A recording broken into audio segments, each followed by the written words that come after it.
First అయితే చెప్పాలనుకున్నది అందరికి హ్యాపీ సంక్రాంతి. సో నేను ఈరోజు సంక్రాంతికి వస్తున్న మూవీ రిలీజ్ అయింది. సో మనతో ఒక మేడం ఉన్నారు. సో వాళ్ళకి ఎలా అనిపించిందో అడిగి తెలుసుకుందాం.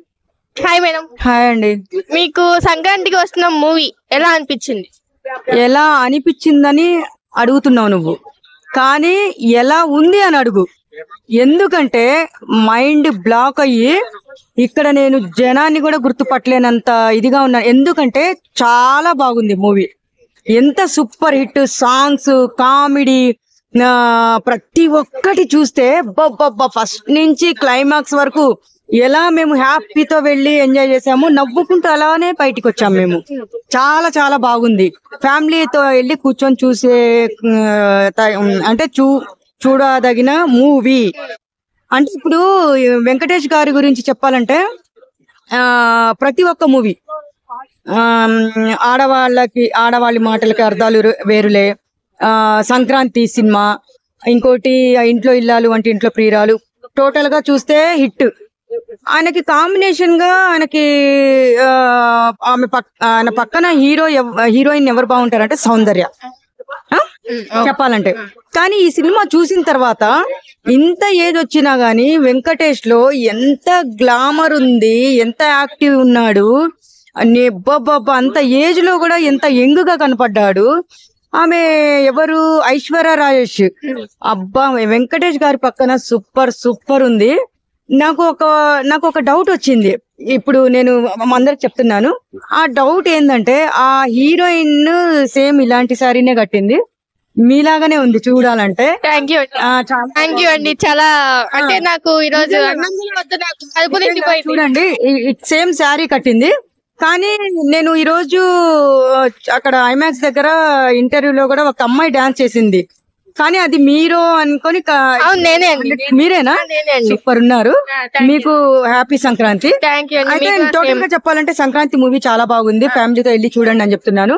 నేను రేటింగ్ 5 కి 5, 10 కి 10 అని చాలా మంది ఈ రేటింగ్ అడిగారు, కానీ నేను 1000 కి 1000 ఇస్తున్నా. మరి మీకు యాక్టింగ్ ఎలా అనిపించింది? అంటే F2, F3 కంటే ఇది బాగుందా? F2, F3 కంటే మామూలుగా లేదు. మైండ్ చెప్పాను కదా మీకు ఇప్పుడు, చాలా చాలా బాగుంది అసలు నిజంగా. ఆ సినిమా గురించి ఇప్పుడు స్టోరీ చెప్తే జనాలు వెళ్ళి చూడాలి. వాళ్ళకి కొంచెము ఏమంటారు, సర్ప్రైజ్ గా ఉండాలి, అక్కడికి వెళ్ళి చూడాలి. స్టోరీ చెప్పకూడదు కదా. సాంగ్స్ బాగున్నాయి, కామెడీ బాగుంది, సెంటిమెంట్ బాగుంది, ఫైట్స్ బాగున్నాయి, టోటల్ గా చూస్తే అన్ని బాగున్నాయి. మీరు వెళ్ళి ఫ్యామిలీతో వెళ్ళి చూడండి అని చెప్తున్నా నేను. కానీ ఇక్కడ హీరో అంటే ఇద్దరు హీరోయిన్స్ మధ్యలో హీరో నలిగిపోయాడంటే నిజమేనా? ఇప్పుడు ఇద్దరి మధ్యలో హీరో నలిగిపోయాడు అనేది అది తప్పు, అలా చెప్పకూడదు. ఇద్దరు హీరోయిన్ల పక్కన హీరోలు చాలా సినిమాలు చేశారు. ఇంట్లో ఇల్లాలు, వంటింట్లో ప్రియురాల్లో కూడా వెంకటేష్ గారు నలిగిపోయారు. ఇక్కడ నలిగిపోవడమే అది ఎంత మాత్రం అట్లా చెప్తారు జనాలు? కాదండి, కొంతమంది జనాలు అలా చెప్తున్నారు. సో అందుకే దానికి మాత్రం నేను ఒప్పుకోను. అంటే ప్రతి ఒక్క ఇంట్లో ఇల్లాలు, వంటింట్లో ప్రియురాలు ఎలా ఉందో కొంచెం అది నాకు మళ్ళీ పాత సినిమాను మనం గుర్తు చేసుకునేలాగా వెంకటేష్ గారు పెట్టారు. అయితే వాళ్ళిద్దరి మధ్యలో కామెడీ ఉంది, అది బాగుంది నాకు. అయితే మీకు డాన్సులు ఇంకా సాంగ్స్ ఎలా అనిపించాయి? సాంగ్స్ మొత్తం సూపర్ గా ఉన్నాయి.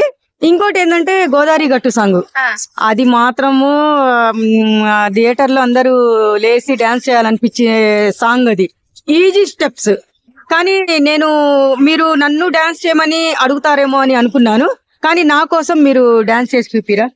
ఏంటండి ఒక యాంకర్ ని పట్టుకొని మీరు డాన్స్? ప్లీజ్ అండి, ప్లీజ్ ప్లీజ్ ఒక్కసారి చెప్పండి. యాంకర్ డాన్స్ చేయొద్దండి, మీరు పబ్లిక్ రివ్యూ కాబట్టి ఇది యాంకర్ డాన్స్ చేయొద్దు. మరి మీకు సంక్రాంతి ఇప్పుడు డాకు మహారాజ్ గేమ్ చేంజర్ కంటే ఇది చాలా బాగుందా? డాకు మహారాజ్ కూడా బాలకృష్ణ.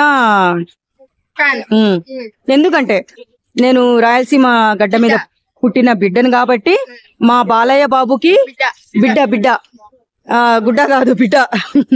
మా బాలయ్య బాబు గారికి మా రాయలసీమ డైలాగులు అంటే ఆయన నోటి నుంచి మాట్లాడితేనే చాలా బాగుంటది. కానీ డాకు మహారాజ్ సినిమా కూడా చాలా బాగుంది. బ్లాక్ బాస్టరే, ఇది కూడా బ్లాక్ బాస్టరే.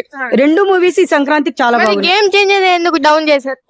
గేమ్ చేంజర్ అంటే చాలా వరకు నేను కూడా 3 సినిమాలకి విష్ చేసుకుంటూనే వచ్చాను, కానీ ఆ గేమ్ చేంజర్ కొంచెము ఒకటి తెలిసిన విషయం ఏంటంటే మీ తమ్ముడు కుమార్ అని ఒక వ్యక్తి 50,000 కోట్లు అని చెప్పారంట.